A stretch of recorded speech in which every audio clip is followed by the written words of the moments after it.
Hey guys, I just want to welcome you again to Desert Brutality 2021. This year, every year, the divisions are a little different. Yep. And we have Kevin here, who you've seen on the show before. Yeah. Kevin, you a were repeat guest multiple times.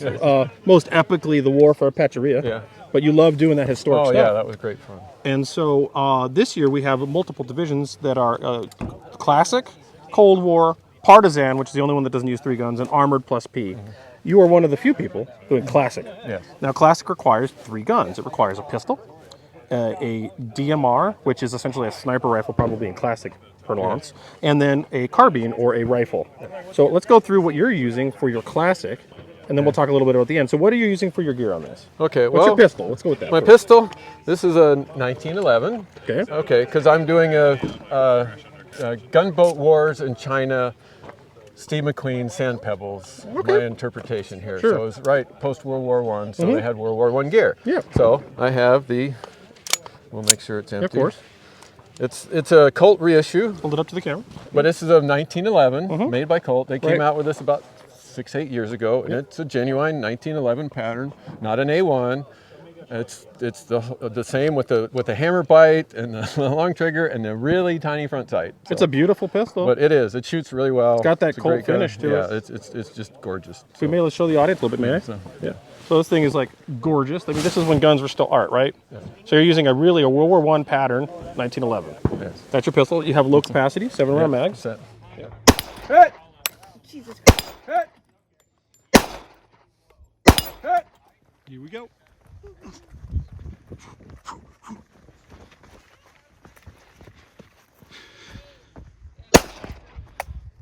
Hit! Hit! Mag out.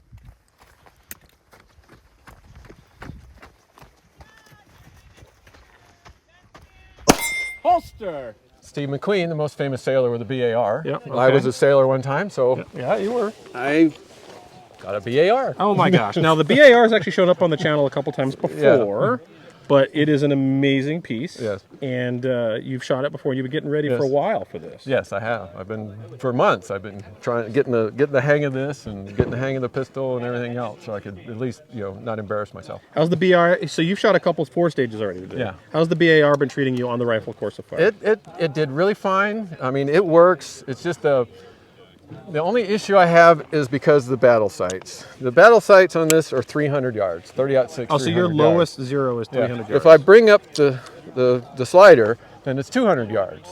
Which is better. Still, it's better, but when we had the 65, 70-yard target, I'm holding a target low just about to make sure I hit it. So that was that. Well, I struggled with that a little bit, but. Hit! Hit! Hit! Hit! Right side. Yeah. Left side. Just under left side. Left even. Hit! But it's a great fun. The gun works. Although I did kind of game it a little bit. I have a Swedish M37. Saying you're cheating with your BAR? Well, it's a period modification. All right, period modification. It's somebody could have done it. Yeah, they could have. But it's the pistol grip and instead of the regular grip, and it just makes it so much easier to handle. And one of the big advantages you have with this is you have a World War I pattern BAR. Yeah. So you actually have 1918. you actually have semi I have and semi auto and versus full. slow and fast. Correct. Slow and fast sucks. That It was a does. bad. It does. Everything about the A2 was a bad call. Yeah. This seems to treat you pretty well. It does. Especially, I haven't really got to use it but a couple times. Is on full. I can't get singles, but I can get really good doubles.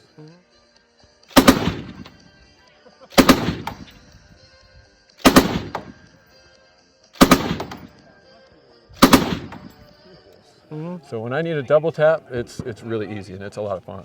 Also a beautiful gun. Yeah. So And then you also need we're calling it DMR at this match, but you have period correct ish.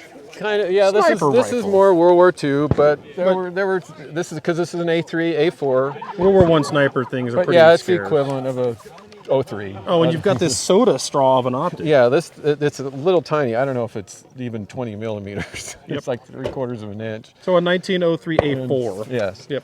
And So 2.5 2.5. 2.5. Yeah. Yes. So, and with a big giant crosshair reticle, right? Yes. Yeah.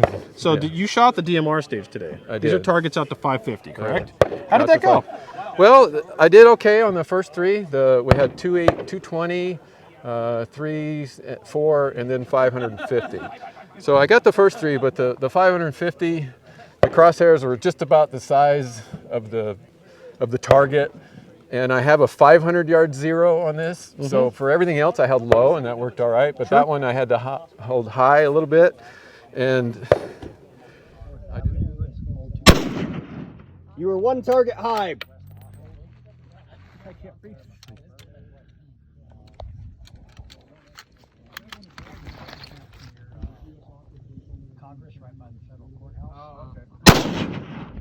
Hair off the right edge. Elevation good.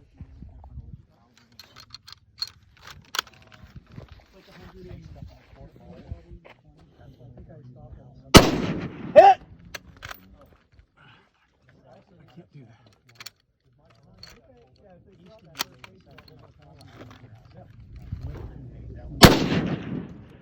Bring it down one target, just over the top.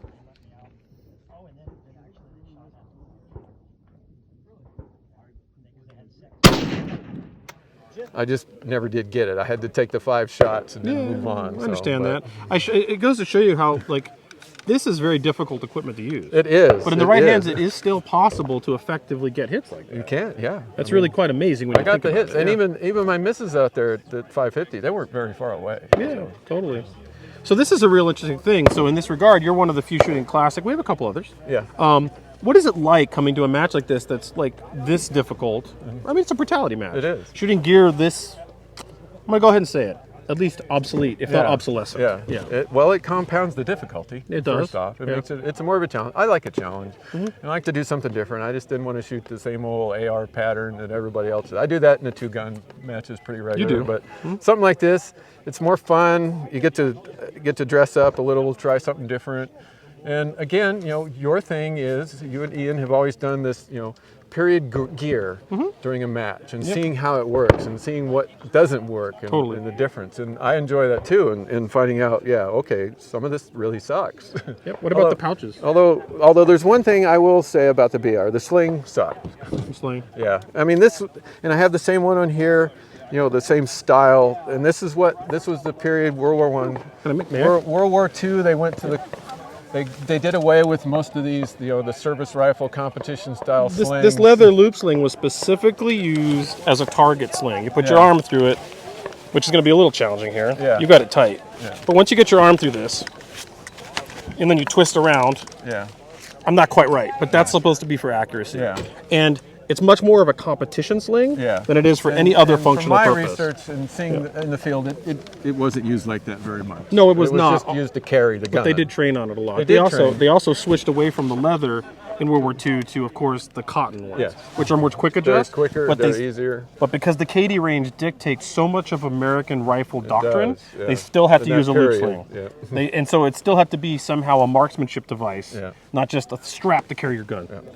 So there's one right there. Yeah, that's an true. interesting point. Because I struggled on the last stage here where we're carrying the shield, the bulletproof shield, and you got to shoot over the top of the shield, and there's no good way to carry that. It's not like an AR with with your quick slide slingers and everything and over the shoulder. That's a good point. Once you get it long enough to use it as a loop sling. Yeah, and then it's hanging, almost hitting me in the leg. It's no longer the right length to use it as a carry strap. Yeah. But when it's a carry strap, it's too short to use it as a loop sling. Yeah. So it's kind of the worst of both. It is. In a way. Really is. Yeah, although they are beautiful. They are. They're nice. And if you're shooting the service rifle type stuff, they work really well. Yeah, if you're on the KD range shooting for just a score, not dynamic, not on the clock. Not on the clock. Doesn't really matter They anymore. work well.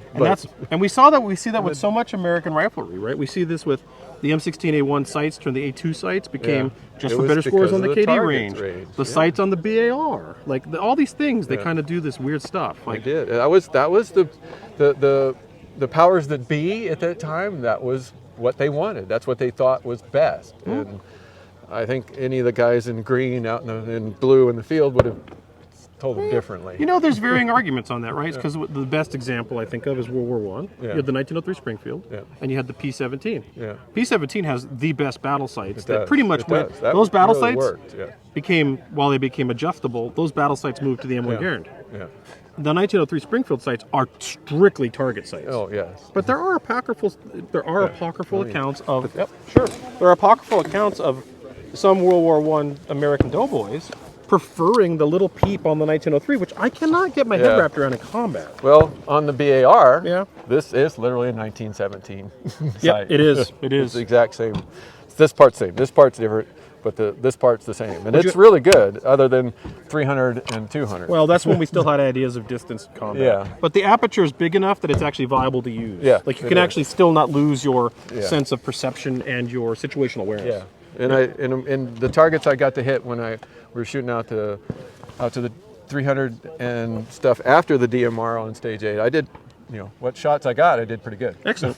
So I just wanted to profile that you brought out this incredible stuff and that you're one of the few brave ones to come out here and shoot in the Crazy classic. enough to try something like this. And I would say, like, looks fun. This is the hard mode. Yes. If you're interested in this kind of shooting, I would advise people watching that if you're going to come to your first brutality Yeah, event, don't do this. I wouldn't advise that. This is literally brutal times 10. Yes. Come out with modern stuff, understand the ropes, understand what it is to shoot a match, and then when you're ready, then bring out that old stuff, because the old stuff just makes everything worse. Everything Yes, worse. It does. It But- really compounds your misery. But it is beautiful and fun. It is. So thank you for being out here with us It's doing my this. pleasure. And thank you for I being here had for the great audience. fun today. So- Yeah. Well, you got more tomorrow. And can't wait to do it tomorrow. Well, thank you all out there for watching.